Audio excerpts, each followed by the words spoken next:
Alors, les terres cuites, les figurines en terre cuite de Marie, ce sont des objets qui, finalement, c'est souvent considéré comme un art mineur à côté de l'architecture, de la sculpture ou de la gravure sur des sous-cylindres. Mais ces petits objets sont une manifestation de cette civilisation de la terre, de l'argile, parce qu'en fait, c'est vrai, on construit en briques crues, la poterie, c'est de la terre cuite, les figurines aussi, et l'écriture est disposée sur de l'argile crue. Alors, je voudrais d'abord, avant de commencer cette conférence, remercier vivement la direction de la BNU qui m'a invitée, à savoir le directeur Alain Collat et aussi Emmanuel Marine qui vient de parler, et aussi l'équipe de chercheurs qui a été responsable de la programmation de ces conférences. Et ma gratitude en première va évidemment à Jean Margueron, qui nous a quittés il y a un an, dont j'ai suivi les cours à l'Université de Strasbourg il y a quelques années. Et puis j'ai eu la chance, grâce à cela, de fouiller à Marie, entre autres sites syriens. Et Jean Margueron m'a, disons, confié le dossier de publication de ces figurines en terre cuite, et également Pascal Butterlin, l'actuel directeur de la mission de Marie, aussi, pour les années où il dirige. Enfin, là, maintenant, c'est malheureusement arrêté, vu les circonstances tristes qui se passent en Syrie. Je suis très honorée de la présence des personnes, en particulier de Marielle Pic, qui est donc directrice émérite du département des Antiquités orientales, qui s'est déplacée, et aussi de Marcel Sigrist, qui est un chercheur émérite et assyriologue, et qui a été directeur de l'école biblique de Jérusalem. Et aussi, je suis très contente de voir certains compagnons de fouille dans la salle. Alors voilà ces figurines en terre cuite, ces petites figurines, parce que il y en a 4 qui sont exposées là dans la salle d'à côté, dans une vitrine d'exposition. Il y en a beaucoup plus, donc c'est l'occasion pour moi de vous montrer justement leur diversité. Je dis petites figurines parce qu'en fait, ce sont des objets de petite taille, 7-8 cm de haut ou de long en général, jusqu'à 23 cm, un petit peu plus pour le moule de femme nue qui est exposé aussi ici à Strasbourg. Donc voilà, des choses de petite taille, mais là je me propose de vous montrer des objets qui sont le plus souvent au musée du Louvre, mais pas seulement. Alors ce n'est pas une étude exhaustive, c'est juste l'état actuel de la recherche. Alors, rapidement, une carte du Proche-Orient, on vous la montre souvent. J'espère que vous voyez bien, que ce n'est pas trop clair. J'ai mis une étoile pour la localisation de Marie, qui se trouve effectivement actuellement environ à 2 km de l'Euphrate. Et sur cette carte qui montre les routes commerciales, on voit tout de suite qu'effectivement, cette ville qui est née en 2900 avant Jésus-Christ, et bien, très rapidement, était un centre commercial qui était relié évidemment avec le sud de l'Irak actuel, c'est-à-dire la Mésopotamie, et qui donne sur le golfe Persique, et puis plus au nord avec la Syrie du nord et même le littoral de la mer Méditerranée. Alors, les objets que je vais vous montrer, ils datent surtout de l'époque qu'on appelle Ville 3, que Jean Margueron a définie. Et disons, vous voyez, c'est entre environ 2250 jusqu'à 1760 avant Jésus-Christ, donc fin 3e millénaire, jusqu'à la chute de cette ville détruite par Hammurabi de Babylone environ en 1760. Cette période de la ville 3 a été fouillée et c'est les premières couches qu'on a trouvées. Alors en vert, il y a le Grand Palais Royal, d'autres palais à l'ouest, et en rouge, le secteur des temples. Et puis, il y avait des maisons aussi, on voit le tracé des rues, une enceinte et une deuxième enceinte. Bon, alors, cette période de ville 3 est divisée en deux parties, une très longue qu'on appelle la période du Shakanaku, Je pense que vous arrivez à lire aussi. Et puis, celle plus récente, et la dernière, c'est celle pendant laquelle les rois amorites ont régné. Et donc, les objets que je vais vous montrer, c'est surtout de cette dernière période. Pas qu'il n'y en ait pas d'autres, mais il y en a moins. Et puis bon, ils sont en dessous, sous la couche finale. Alors ces figurines de Villetroy, pour la plupart, en fait, ont été trouvées partout, un peu partout, dans les rues, dans les palais, les différents palais, le Grand Palais, les autres, dans les maisons, dans les temples. Donc elles sont en majorité, grande majorité, non en place. C'est-à-dire, on aurait rêvé d'avoir des figurines sur un sol avec à côté des tablettes et puis des vases facilement datables. Mais c'est en général pas le cas. Donc, c'est difficile de les dater, mais on peut quand même les placer dans des strates, à l'intérieur de strates d'une certaine période. Voilà, parce qu'en fait, il n'y a pas d'inscription sur ces figurines. Contrairement aux objets qu'on appelle les sauts-cylindres ou les empreintes, il y a parfois une petite inscription quand même, ça peut donner des renseignements intéressants. Ou sur les épaules des statues de gypse, de Marie, c'est la même chose. Là, non. Et il y a très très peu de références, oui, textuelles. Voilà. Alors, cette conférence, je vais la faire en deux parties. Une première partie qui, j'espère, va vous montrer la variété de la production des figurines estampées ou modelées, avec des exemples choisis, en général complets, voilà, pas toujours. Et dans la deuxième partie, je voudrais vous parler pour la première fois, en ce qui me concerne, d'un exemple d'archéologie expérimentale qui a été fait à Strasbourg en 2015 au Palais universitaire, c'est-à-dire la reproduction de 2 figurines choisies de Marie que je vais vous montrer et je vous expliquerai pourquoi nous avons fait cette expérience. Alors d'abord, certains dans la salle vont reconnaître ces objets très bien, parce que j'ai travaillé aussi dessus. Voilà, donc en ce qui concerne les reliefs estampés, voici plusieurs exemples. Lorsque j'ai indiqué AO 18403, par exemple, en rouge, c'est Antiquité orientale, c'est-à-dire que l'objet de droite est conservé à Paris, au musée du Louvre. Ce n'est pas le cas de tous. Ici, je vous ai montré un autre objet plus grand. Je vais commencer par celui-là. C'est donc un relief estampé. Et ce sont des reliefs estampés. Pour avoir des reliefs estampés, il faut avoir un moule. On part d'un moule et ensuite on presse l'argile dessus. On le verra quand je vous montrerai l'atelier. Et on obtient un objet en relief. Ce qui suppose qu'on a travaillé auparavant à fabriquer ce moule. Voilà. Alors ici, nous voyons représenter 3 personnages de face, et, disons debout, ce qui n'est pas une représentation forcément habituelle parce que les codes de dessin, en grande majorité, on voit les personnages de profil. Il y a seulement le torse de face, un peu comme l'art égyptien. Et le reste est de profil. Ici, non. Il y a une frontalité des 3 personnages. Celui du centre, reconnaissable facilement, c'est la déesse Ishtar. Pourquoi? Parce qu'elle porte une tiare à cornes, alors double ou même triple. On le voit aussi sur le dessin. Et en fait, elle a d'autres attributs. Elle est debout sur un animal. Celui-ci, présenté de profil, c'est un lion. Elle a une arme dans sa main droite et puis dans sa main gauche, elle tient un sceptre. Voilà. De part et d'autre de cette déesse, 2 personnages identiques. Alors, chaque fois, quand je vous présenterai, j'espère ne pas l'oublier, j'essaierai de, dire à quoi sert cet objet ou qu'est-ce qu'il représente, mais on n'a pas toujours les réponses. Donc, ces 2 personnages, justement, ils sont absolument identiques.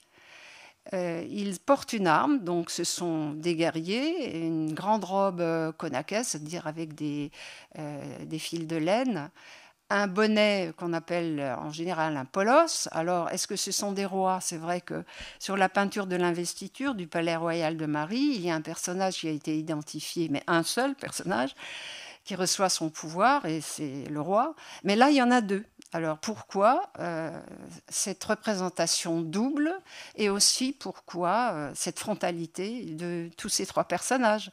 Alors autant on peut dire qui est la déesse, l'identifier pour les...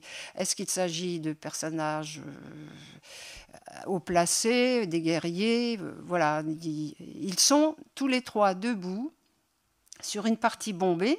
On le voit sur le dessin, la partie de profil a été faite de manière à ce que l'objet tienne tout seul à la verticale. Et sur cette partie bombée, il y a une représentation comme ça, comme des écailles, les lignes que l'on identifie comme étant le symbole de la montagne. Alors pourquoi est-ce qu'ils sont debout sur la montagne? On le verra, plusieurs des objets que je vous montrerai aura la même figuration. Alors, à droite, un personnage qui est tout seul et qui est du même type que les deux acolytes de la déesse Ishtar. Vous voyez, tous ces petits objets, bon, ils ont 11,5 cm. Ishtar et ses acolytes, et 6,4, mais là, il est incomplet. Dans l'exposition, dans la salle d'à côté, il y en a un qui est complet, mais celui-ci, on voyait mieux les détails, donc je l'ai choisi pour vous le montrer. Parce qu'effectivement, il s'agit de nouveau d'un personnage à polos, avec un polos coiffé de sbolet. Et on voit bien son collier avec le médaillon. Je suppose, parce qu'en général, ces personnages portent, comme les deux autres, une hache, c'est-à-dire ils sont des guerriers, mais là, de sa main gauche, il porte un oiseau. Voilà. Donc, quelle est la signification de ce personnage? Il y en a beaucoup. Il y a eu plusieurs représentations, toujours trouvées en général dans le Grand Palais Royal. La diapositive suivante, sur cette diapo, j'ai rassemblé deux types d'objets qui montrent deux personnages face à face, en vis-à-vis. Cette fois-ci, ils sont représentés selon les conventions de dessin habituelles, c'est-à-dire de profil, sauf le torse. Alors, à droite, en fait, il y a une série de 6 exemplaires qui a été trouvée en tout dans le Palais Royal, ville 3, tout le temps. L'exemplaire que j'ai mis en grand, c'est celui qui est dans la salle d'exposition de Marie, et les 3 autres sont en Syrie. Alors, on voit deux personnages qui sont l'un en face de l'autre, de profil. Ils ont une tiare à cornes, donc ce sont des divinités. Ils saisissent tous les deux une hampe qui est placée entre eux. Cette hampe repose sur un lion qui est représenté de face, et tout en haut, elle supporte un disque lunaire et puis aussi probablement un disque solaire. Alors, et il y a ces motifs d'imbrication de nouveau sur la base. C'est légèrement bombé. Donc voilà, de qui s'agit-il? André Parot a supposé que cette représentation était peut-être en relation avec un culte solaire, c'est probablement le cas. Mais pourquoi deux personnages, de nouveau, voilà, identiques? À gauche, il s'agit d'une scène sur laquelle deux personnages sont face à face et tiennent chacun un chalumeau, c'est-à-dire ce sont des buveurs de bière. On aperçoit la jarre qui est représentée entre eux. Donc il s'agit d'une scène de banquet. Ils n'ont pas d'attributs disant que ce sont des divinités. Il n'y a rien qui nous l'indique. Il semblerait qu'ils soient aussi disposés sur un motif de montagne. Bon, le motif du banquet est très répandu dans toutes ces civilisations mésopotamiennes, pas seulement sur les terres cuites, beaucoup sur les sous-cylindres, c'est assez connu. C'est une cérémonie qui intervenait, disons, lors de signatures de contrats, ou bien sûr dans des fêtes religieuses, ou peut-être des fêtes profanes. Nous continuons avec toujours des reliefs estampés. Et je suis obligée de dire que tout ce que je suis en train de vous montrer ressemble par son style beaucoup à d'autres terres cuites qui sont vraiment de Mésopotamie, c'est-à-dire d'Irak actuel, hein, pour situer géographiquement, et non pas, pour l'instant, ne montre pas d'influence de Syrie du Nord, en tout cas pour la ville 3. Alors ici, nous avons à gauche une représentation d'une déesse, point d'interrogation en buste, c'est-à-dire qu'on ne voit pas le détail de son corps, on voit sa tête. C'est assez massif, c'est un objet aussi qui peut tenir à la verticale. Et on aperçoit sa tête, elle semble plutôt féminine. Pourquoi? Parce que bon, il y a des boucles tout autour, nouveau coiffure à polos, un collier à plusieurs rangs avec, semble-t-il, aussi un médaillon, mais tout un tas de décors autour de ses mains qu'elle brandit. Et voilà, on n'aperçoit pas plus, on a l'impression que cette figure est surchargée de quelque chose, d'offrande peut-être. Voilà, donc déesse. J'ai quand même mis le point d'interrogation parce qu'à Marie, il n'y a pas de mention, enfin, on ne voit pas de tiers à cordes. Mais par contre, sur d'autres, c'est un thème qui est connu ailleurs sur d'autres sites mésopotamiens du Sud et parfois, ces personnages portent une tiers à cordes. Donc, peut-être ça pourrait être une divinité, mais laquelle? Alors ça, c'est un autre sujet. Voilà. À côté, à droite, il existe à Marie plusieurs représentations de ce type, c'est-à-dire un personnage qui semble, oui, assis, qui porte une robe conaquès qui lui couvre les deux épaules et qui, voilà, c'est des mèches de laine, et aussi un collier à plusieurs rangs, un médaillon. Alors, on se rend compte que plusieurs fois, je vous ai parlé d'un collier avec un médaillon, ça doit avoir une signification particulière, mais laquelle? Et puis, dans ses deux mains, d'une main, cette divinité qui semble plutôt féminine, mais qui n'a pas de tiers à cordes, enfin oui, voilà, alors peut-être pas divinité, mais porte une masse d'armes et aussi un oiseau. C'est la deuxième fois qu'on voit le motif de l'oiseau. Et voilà, maintenant, c'est la série des moules. Alors, moules à gâteau ou pas, ces moules ont été trouvés dans le Grand Palais Royal. Et en fait, il en existe 3 exemplaires quasiment complets. Il y en a 2 au Louvre, parce que j'ai mis en rouge AO, etc. Mais il y en a un qui est resté évidemment en Syrie. Et de quoi s'agit-il? Nous voyons en négatif une femme nue assise, coiffée d'un turban. Son cou est orné d'un collier à plusieurs rangs et à chaque bras, un bracelet. Elle est assise de face. De nouveau, cette frontalité qu'on a déjà rencontrée.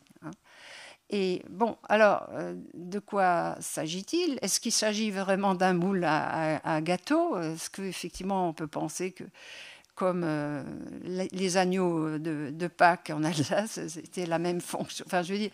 Mais moi, ce qui m'étonne, c'est qu'il n'y a pas de traces de brûlure dans ces moules. Normalement, on les met au four. Alors, bon, enfin, bref, je me pose des questions. Alors, ce moule à gâteau, qui est M1121 et qui est au Louvre, a été choisi pour l'atelier pour être reproduit. J'ai mis une étoile exprès pour me souvenir de vous le dire. Et évidemment, ils datent, tous ces moules. Ils ont été trouvés dans le palais, donc phase finale.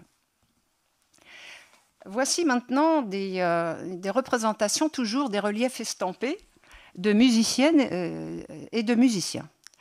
Alors, à gauche, alors pour une fois, pour ce genre de document, il y a aussi des textes qui parlent des musiciens et des musiciennes à Marie.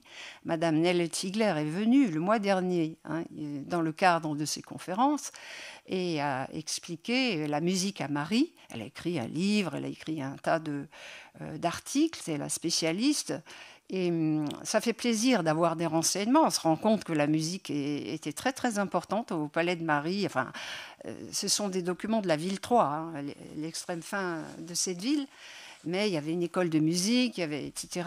Il y avait des musiciennes, on a leur nom, etc. Tout ça, c'est très intéressant. Alors, en terre cuite, nous n'avons pas grand-chose. On a une petite quinzaine d'objets en tout.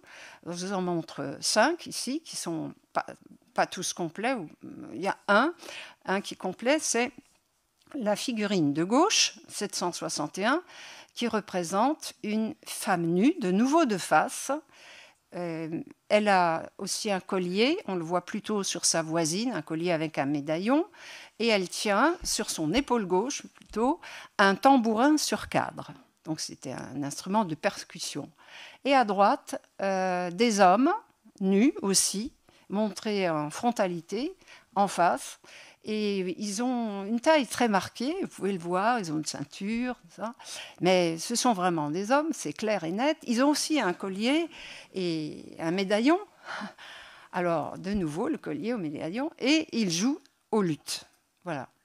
Donc, toutes ces figurines ont été trouvées dans le palais royal, le grand palais royal.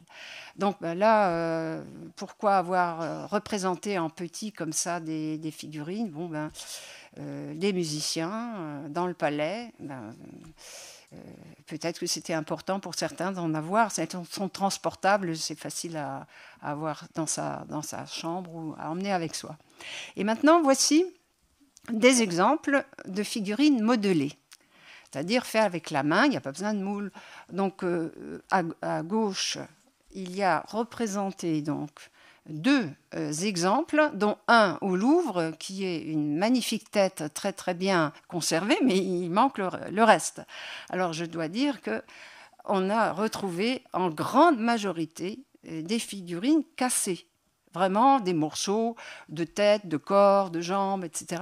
Mais ce type de figurine que l'on voit, M977, et puis l'autre qui est la figurine féminine nue, un buste avec les mains sous les seins, mais qui ne les soutiennent pas, mais qui sont posées juste sur le torse, et son visage. Alors pour une fois, c'est la seule fois que je l'ai vue à Marie, la bouche est représentée, puis elle esquisse un sourire, mais sur tous les autres documents, la bouche est absente, il y a un nez très fort, très marqué, des yeux appliqués en dernier et en forme d'amande, une coiffure très élaborée, un chignon, mais pas tous les détails du visage. Alors, à titre d'information, à droite, tout à fait à droite, c'est une figurine plus ancienne qui a été trouvée dans le temple, aux alentours du temple d'Ishtar, et qui date plutôt de la ville d'Eu. Et là, c'est un autre style qui est minoritaire, on n'en a pas retrouvé beaucoup, alors que celui dont j'ai parlé avant, c'est vraiment en masse que nous avons trouvé ces figurines cassées. Au centre, une figurine masculine. Alors, oui, ça représente, il y a peu de figurines masculines. Pourquoi?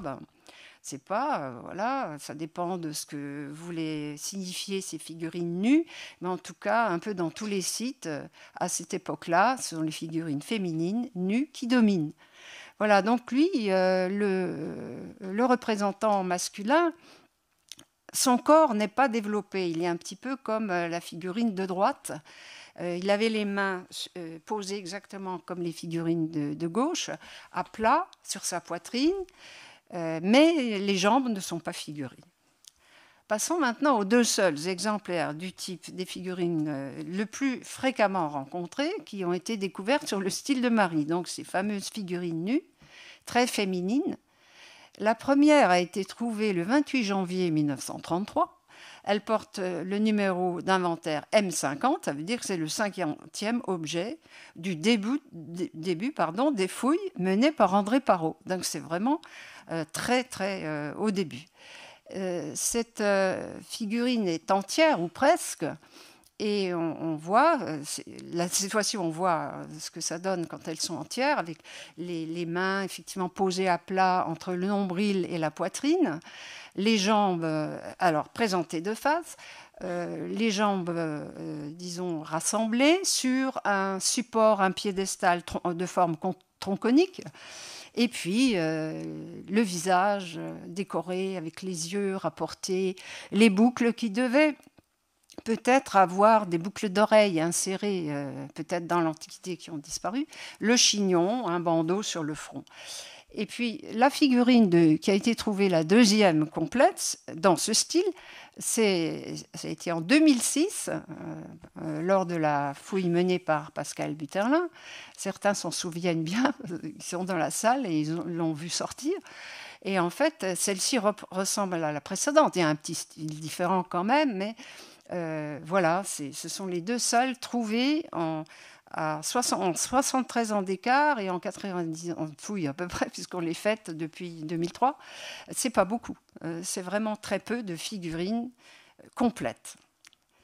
Pour finir avec cette première partie, je voulais vous montrer rapidement d'autres exemples de petites figurines en terre cuite, animales et aussi un char qui n'est pas en France, il est conservé en Syrie. C'est un modèle de char miniature. Il fait 10 cm et demi, hein, donc c'est vraiment... Alors, et les autres figurines sont des figurines animales. Il y a un relief estampé, qui est magnifique, je trouve, parce qu'on voit très bien les détails du lion, de sa crinière, et voilà. Et tous les objets, sauf le char, sont au Louvre. Hein. Vous apercevez aussi des oiseaux, un bélier qui avait des roulettes, donc on pouvait le tirer sur des roulettes comme le char, et puis une tête de lion. La tête de lion est exposée ici à Strasbourg, et une tortue. Alors, ces objets ont été trouvés par André Parrot, par la mission Parrot, et ils sont complets. Il y en a eu beaucoup d'autres qui ont été trouvés qui ne sont pas complets. Mais à l'intérieur des oiseaux, par exemple, souvent, il y a une petite bille qui est encore là. Et quand on secoue l'objet, ça fait comme un hochet. Il y a un petit son qui en sort. Alors, est-ce que c'est un jouet? Sauf le relief estampé, mais est-ce que tous ces objets-là, les oiseaux, le bélier, la tortue, sont des jouets? On peut le penser quand ils sont tirés et qu'il y a des roues. Maintenant, il y a d'autres hochets, on les appelle parfois des hochets, ceux qui ont une petite bille. Il m'est arrivé, avec beaucoup de précautions, de voir effectivement un objet et de poser délicatement la main dessus. Je me rends compte qu'une main d'adulte convient tout à fait pour saisir cet objet-là. Pas les oiseaux là qui sont que je vous montre, mais d'autres types qu'on appelle des hochets. Donc la question est ouverte, mais la majeure partie des personnes pensent que ce sont peut-être justement des jouets. Voilà. Passons maintenant à la deuxième partie de cet exposé, qui est l'atelier d'archéologie expérimentale, avant de passer quand même un petit bilan. Pardon, je reviens un peu en arrière, parce que qu'est-ce qu'on peut dire comme bilan sur la signification de ces petites figurines en terre cuite? Alors la première chose, leur style, en tout cas pour les figurines anthropomorphes, s'apparente beaucoup plus à la Mésopotamie, vraiment, qu'à la Syrie du Nord, et Or-Marie se trouve entre les deux zones d'influence. Quelle est la signification de la frontalité, par exemple de Ishtar et ses acolytes, des figurines modelées nues, la nudité? Pourquoi la nudité des musiciens? On peut se poser toutes ces questions. Malheureusement, il n'y a pas écrit dans les textes les figurines sont nues parce que ce serait vraiment bien, mais non. Donc on en est réduit à des hypothèses, et il y a certainement la gestuelle aussi. Qu'est-ce que ça veut dire? Les deux mains à placer à plat, non pas sous les seins, parce qu'il y en a aussi, mais sur le haut sur le torse. Jean Margueron avait étudié justement toute une série de figurines dans le Palais Royal, en regardant bien où elles avaient été trouvées par André Parrot, et il s'était rendu compte qu'il y en avait aussi bien dans la partie chez les hommes, parce qu'il a déterminé des quartiers dans le Palais de Marie, du côté des hommes que du côté des femmes, probablement surtout dans les parties où il y avait les esclaves, parce que malheureusement il y avait des esclaves qui servaient dans le palais, et c'est vrai qu'on peut penser tout à fait que c'était lié à la dévotion populaire, c'est-à-dire à la religion finalement. Donc il y a probablement un lien, mais sans qu'on puisse absolument l'affirmer. Alors passons maintenant à l'atelier d'archéologie expérimentale. Eh bien, lui, cette expérience a eu lieu ici à Strasbourg en 2015, au palais universitaire, donc c'est pas loin d'ici, à l'intérieur et dans le jardin derrière le palais universitaire. Le calendrier a été entre le 8 avril et le 13 mai 2015, alors 8 séances, mais en fait ces séances n'étaient pas de durée égale, parce que selon les travaux qu'il y avait à faire, il fallait aussi laisser sécher la terre par moment, etc. Donc il fallait espacer ces séances. Alors parfois 3-4 heures, mais parfois 7 heures, c'était toute une journée. Qui l'a organisé, c'était effectivement moi-même avec Régine Hunziker-Odeval, qui est maintenant professeure émérite de théologie protestante, mais qui a enseigné en théologie protestante à Strasbourg. Et disons que qui a participé? Ben, c'était des chercheurs, des étudiants, voilà. Et pourquoi nous l'avons organisé? C'était en complément d'un colloque qui a eu lieu la même année en juin sur les figurines nues. Et c'était un colloque, disons, avec une chronologie, un espace très vaste, parce que la date, c'était entre le 8e millénaire avant Jésus-Christ jusqu'au 4e siècle après Jésus-Christ. Et depuis la Méditerranée orientale, la Crète, disons, en passant par l'Égypte, le Proche-Orient et jusqu'en Asie centrale. Alors on s'était dit que pour mieux comprendre les figurines, voilà, c'était bien aussi d'essayer de les reproduire. Donc les objectifs, voici les 2 figurines, j'aurais dû vous le dire pour la figurine qui a été trouvée en 2006. J'ai choisi effectivement un exemple de relief estampé et un autre exemple de figurines modelées, toutes les 2 des figurines nues, puisque c'était le sujet du colloque. Alors, en fait, l'objectif, c'était de mieux comprendre évidemment les techniques de fabrication, de l'estampage, du modelage, les gestes, reconstituer les gestes des potiers, tout en essayant, parce qu'on n'est pas arrivé complètement à respecter la façon de travailler dans l'Antiquité, mais on n'a pas pu tout faire comme dans l'Antiquité, déjà le choix de la terre, parce qu'on ne pouvait pas rapporter de la terre de Syrie. Mieux connaître les méthodes de cuisson. Et on verra que... Et construire un four, parce que des fours ont été trouvés à Marie, mais alors ce sont des très très grands fours. Et nous avions pensé que justement on pouvait reproduire ces modèles plus ou moins pour juste le construire. Donc ça part de la construction du four jusqu'à la cuisson des figurines. Alors pour la cuisson, évidemment, nous avons pu organiser cet atelier grâce à 2 potières, Amélie Trard et puis Catherine Rémy, parce que elles ont de l'expérience et on ne pouvait pas le faire tout seul. Et en fait, elles avaient aussi une expérience de cuisson primitive, comme elles disaient. Elles l'avaient observé à Meisenthal, ici en Alsace, aussi en Égypte, je crois, l'une d'entre elles. Et puis aussi à Soufflenheim, parce qu'en fait, Catherine Rémy, son père est potier à Soufflenheim. Alors, ça a commencé, parce que ce n'est pas le tout de fabriquer des figurines, mais il faut préparer des fossés, enfin, comment dire, une fosse pour construire le four, une autre fosse pour préparer la terre, les outils. Donc, ces outils en bois ont été façonnés en noisetier. La fosse est à gauche, donc au premier plan, on voit une forme circulaire qui sera à l'endroit de la chambre de chauffe. Puis ensuite, il y a comme un prolongement, c'est l'alandier, pour amener le feu petit à petit dans la chambre de chauffe. Alors, c'était des travaux physiques dans le jardin du palais universitaire. Là, vous voyez à gauche, c'est Catherine Rémy, je crois, qui a disposé de la terre. Alors, les outils à droite, alors voilà la deuxième fosse, parce que dans cette fosse-là, à gauche, nous avons, et à droite d'ailleurs, c'est la même, la terre a été préparée. Et il faut franchement plusieurs opérations pour préparer la terre, qui était la terre de Soufflenheim. Parce qu'elles nous ont expliqué que cette terre avait une certaine plasticité, et en même temps, après la cuisson, elle avait des qualités de solidité. Voilà, donc c'est de la terre de Soufflenheim.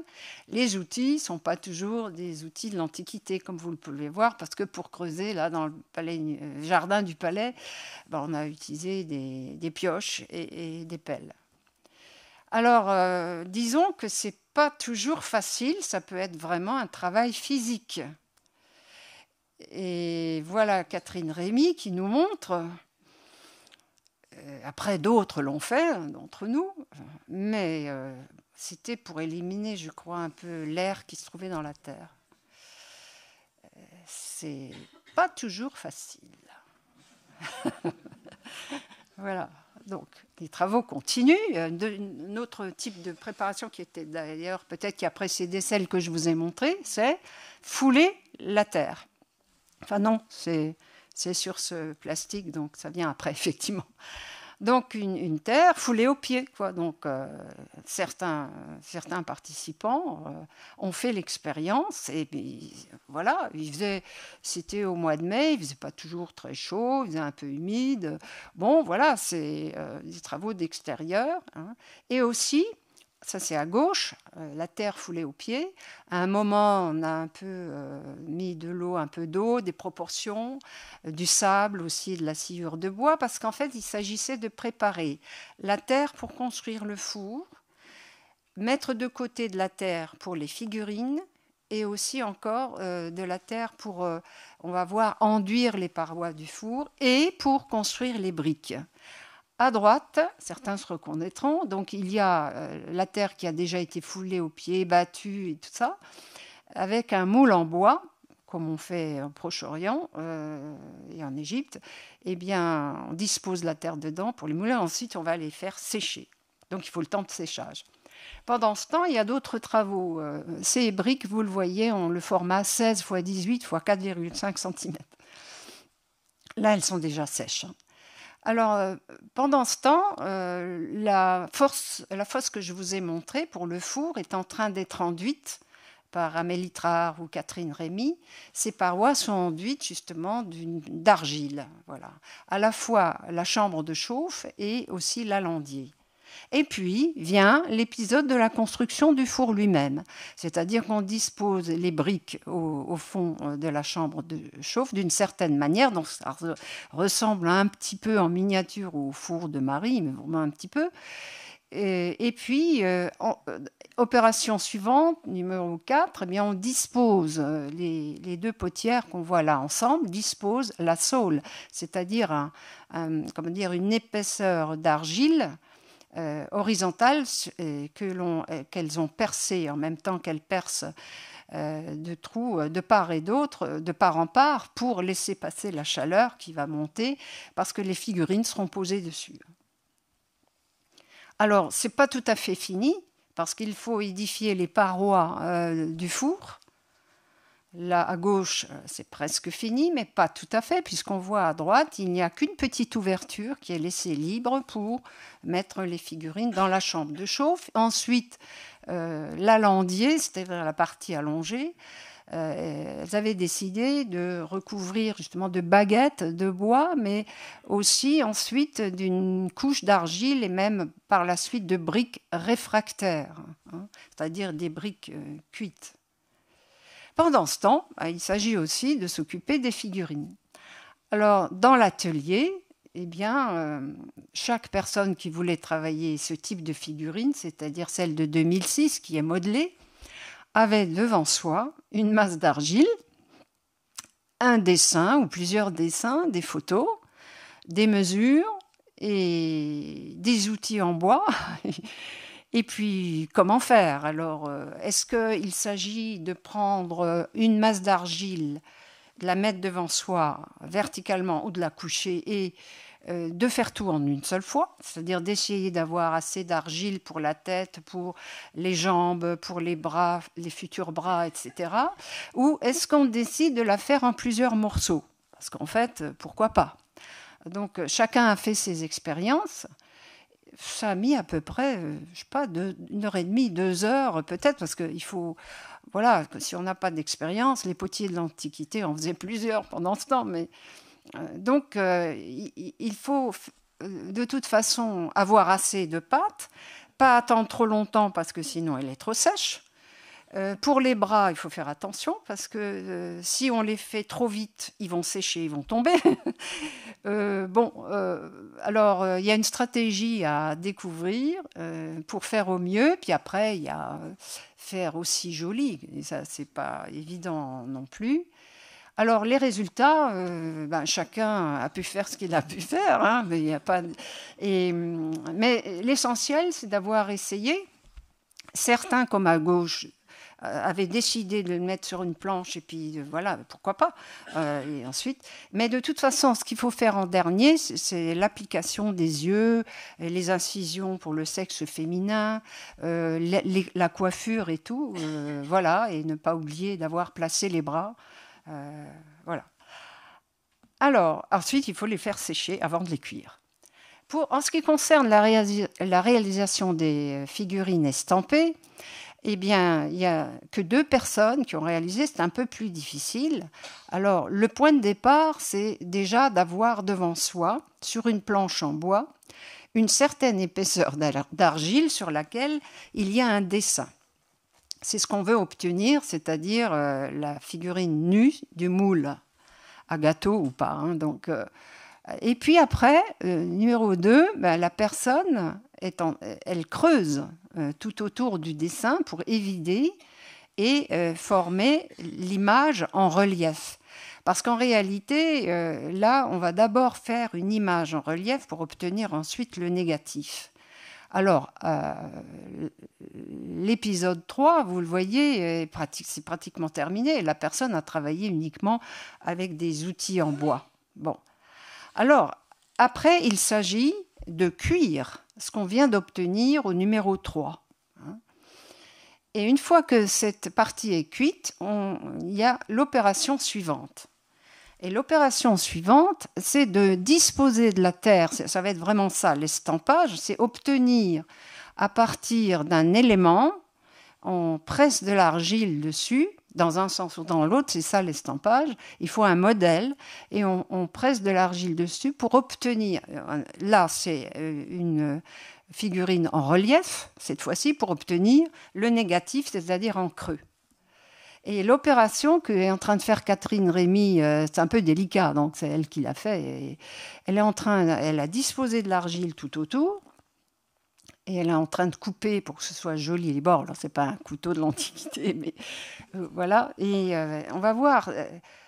Alors, il ne faut pas trop presser, sinon on casse quelque chose, on déforme. Bon. Mais avec l'habitude, et puis maintenant va venir l'opération. Tout simplement, elle a déjà pressé avant. Et voilà. Donc, maintenant, on a l'empreinte en creux. Et ça donne ça. C'est-à-dire qu'à droite, vous avez ce qui a été fait d'abord et cuit. Et à gauche, c'est en fait le moule qui est... en fait, c'est ça qu'on a retrouvé en fouille. Hein. Voilà. Et qui doit être cuit à son tour. Alors, ensuite, il s'agit de transporter ces petites figurines et de les mettre dans le four et de commencer une cuisson. Il y a eu 2 cuissons en tout. À gauche, on voit Catherine Rémy avait organisé justement l'alandier et tout. À droite, ça a été la mise à feu. Mais le feu est d'abord disposé très loin.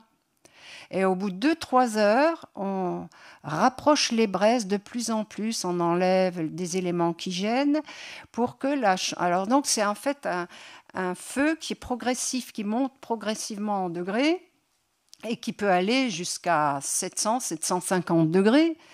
Mais c'est pour ça qu'on rapproche prudemment les braises et puis ensuite elles sont tout près de la chambre de chauffe. Les résultats de la première cuisson n'ont pas été excellents. Parce que, on le voit, quoi, il y a beaucoup de figurines qui sont remplies de suie, elles sont toutes noires ou plus ou moins noires. Alors, il y a eu un incident, c'est-à-dire qu'on n'a pas pu terminer la première cuisson parce qu'il y a une partie de l'alandier, mais ça fait partie des expériences. C'est pour ça qu'il y a des ateliers, qui s'est effondré. Et du coup, il a fallu arrêter la cuisson, ne pas la terminer. Et pourquoi c'est si noir ? Parce qu'il n'y avait pas un bon tirage dans la chambre de chauffe.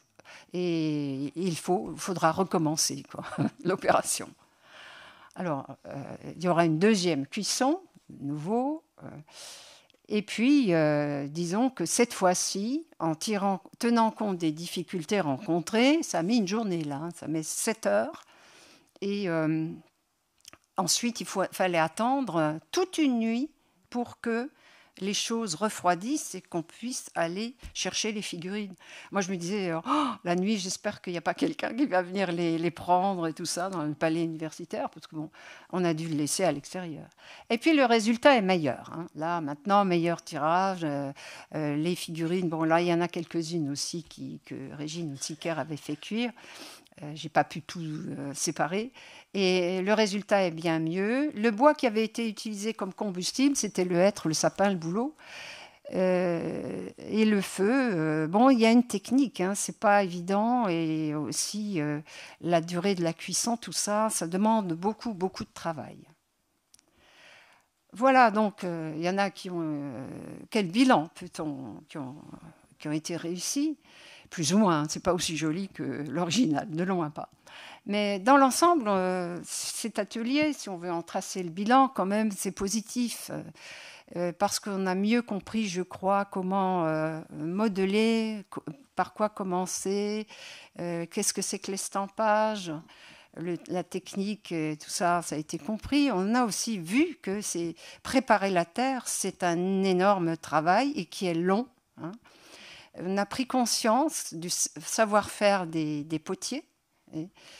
Malheureusement, nous n'avons pas pu faire, disons, comment dire, travailler exactement comme eux. Nous n'avions pas la même terre. Nous n'avons pas utilisé absolument les outils de l'Antiquité. Ils n'ont pas de pelle et pioche, n'avaient pas. Disons que la forme du four même, c'est pas vraiment les fours qu'on a trouvés à Marie. C'est comment dire, un compromis. C'est peut-être un peu dommage, mais on a vu que c'était pas évident que le tirage, dans l'Antiquité, ils avaient trouvé, mais même pour nous, c'était pas évident de faire une cuisson tout de suite satisfaisante. Mais bon, autre chose, on s'est rendu compte que les figurines peuvent casser à tout moment. Elles peuvent casser quand on est en train de les modeler. Elles peuvent casser en séchant. Peut-être parce que le bras a été rajouté et pas pris dans la masse, etc. Peut-être qu'elles peuvent casser en cuisant. Peut-être que justement cette figurine était placée en dessous, à côté d'une autre qui a glissé, etc.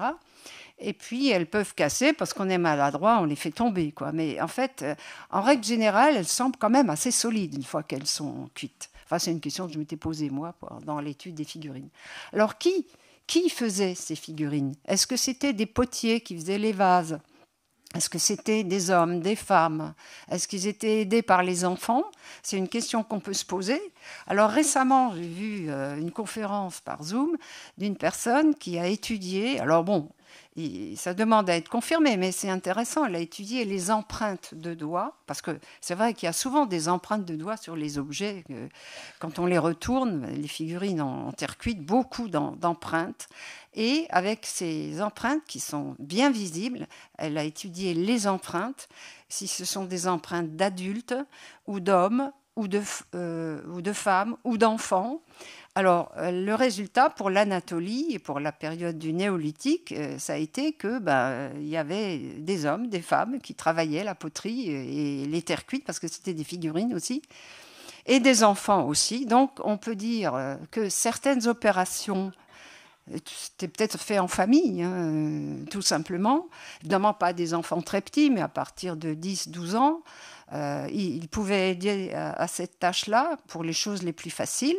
Et les femmes aussi étaient présentes et peut-être fabriquaient-elles ces terres cuites nues ou pas. Enfin, voilà un petit peu où on en est. Ça demande à être approfondi, hein, parce qu'on peut se demander quelle est la personne qui est derrière ces réalisations. Et donc, je voudrais ne pas terminer sans remercier effectivement Almé Litrard et Catherine Rémy, les participants, ceux qui ont participé à cet atelier, chercheurs et étudiants, et aussi le financement de théologie protestante, de l'EA 4378 et l'appui de l'UMR 7044 de la Micha de Strasbourg. Et puis la surprise pour petit épilogue, une petite surprise, eh bien, le jour du colloque, les participants ont pu goûter au gâteau fabriqué par un pâtissier assez génial qui fabrique des ziggourats d'Ampleval. Et je lui ai montré le modèle et puis on a pu goûter effectivement le gâteau avec une figurine nue. Je vous remercie de votre attention.